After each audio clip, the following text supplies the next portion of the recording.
आइए डिफरेंस देखते हैं इन दो कंफ्यूजिंग वर्ड्स में। अब ये दो वर्ड्स हालांकि बहुत आसान हैं, लेकिन अक्सर यूजर्स क्या करते हैं कि वो कहीं जो लिखना होता है उसकी जगह दूसरा लिख देते हैं। तो एक वर्ड है क्वाइट, दोनों का प्रोनाउंसिएशन भी अलग है। इसको हम कहते हैं क्वाइट, इसको हम कहते हैं क्वाइट। तो ये थोड़ा थोड़ा राइम करता है डाइट के साथ, जैसे क्वाइट, डाइट। तो आइए अब देखते हैं कि कहाँ पे कौन सा इस्तेमाल होता है। क्वाइट जो वर्ड है, जहाँ पे टी के बाद ई आ रहा है, ये अधिकतर यूज करते हैं हम डिग्री के लिए। डिग्री का मतलब बताने के लिए कि कोई चीज़ कितनी हो रही है। जैसे एक सेंटेंस देखते हैं, the movie was quite entertaining. तो यहाँ हम QUIT लिखेंगे और ये बता रहा है, आप इसको ऐसे समझ सकते हैं, the movie was very entertaining, काफ़ी मज़ेदार थी, बहुत मज़ेदार थी। तो जहाँ हम काफ़ी और बहुत का इस्तेमाल करते हैं, वहाँ तो ये भाई साहब TE वाले आएंगे, क्वाइट। क्वाइट का इस्तेमाल होता है शांति के लिए, साइलेंस के लिए, पीस के लिए भी होता है। तो जहाँ आप शांति की बात कर रहे हैं, वहाँ आप क्वाइट का इस्तेमाल करेंगे। हम ये भी देखेंगे कि आप कैसे याद रख सकें कि कौन सा शांति वाला है और कौन सा बहुत वाला है। Please be quiet in the library, यहाँ पे हम क्वाइट लिखेंगे, please be quiet in the library. Third sentence guess करिए आप क्या होगा। The classroom was blank during the test. The classroom test के दौरान शांत था, was quiet during the test. तो शांत वाले के लिए हम ET लगा रहे हैं। I am blank sure I saw Gaurav. I am blank sure मतलब मैं बिल्कुल पक्का है मुझे, आई एम क्वाइट श्योर।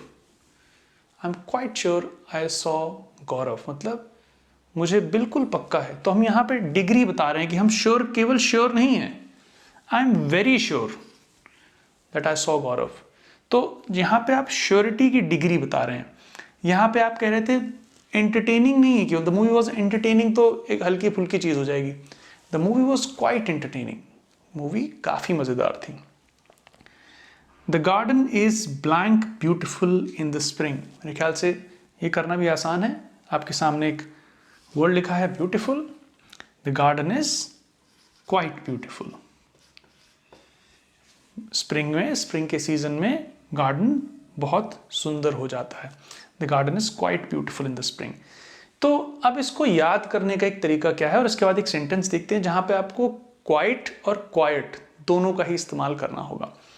तो आसान तरीका एक याद करने का ये है कि E और T अगर आप यहां देखें तो यही डिफरेंस है। यहां पे E पहले आ रहा है, यहां पे T पहले आ रहा है, यही तो डिफरेंस है दोनों में। तो जहां पे चीजें ऑर्डर में हैं, अल्फाबेटिकली भी E के बाद ही T आता है। ABCD में आप पढ़ेंगे तो E पहले आएगा, T बाद में आएगा। तो जहां E के बाद T आ रहा है अल्फाबेटिकली, यहाँ पे चीज़ें ऑर्डर में हैं, तो ये तो शांति वाला हो गया, यहाँ पे सब शांति बनी हुई है। जो दूसरा वाला है वो है फॉर एक्सटेंट, वेरी, बहुत बताने के लिए जो आप बताते हैं, किसी चीज़ की डिग्री बताते हैं, उसके लिए दूसरा वाला हो गया जहाँ T के बाद ही आ रहा है। तो ये तो एक तरीका है जैसे आप याद रख सकते हैं। एक सेंटेंस देखते हैं जहाँ पे आप क्वाइट और क्वाइट दोनों का इस्तेमाल करेंगे और मुझे बताइए कि कहाँ पे कौन सा आएगा। तो अगर मैं ये लिखूं, it is blank difficult to find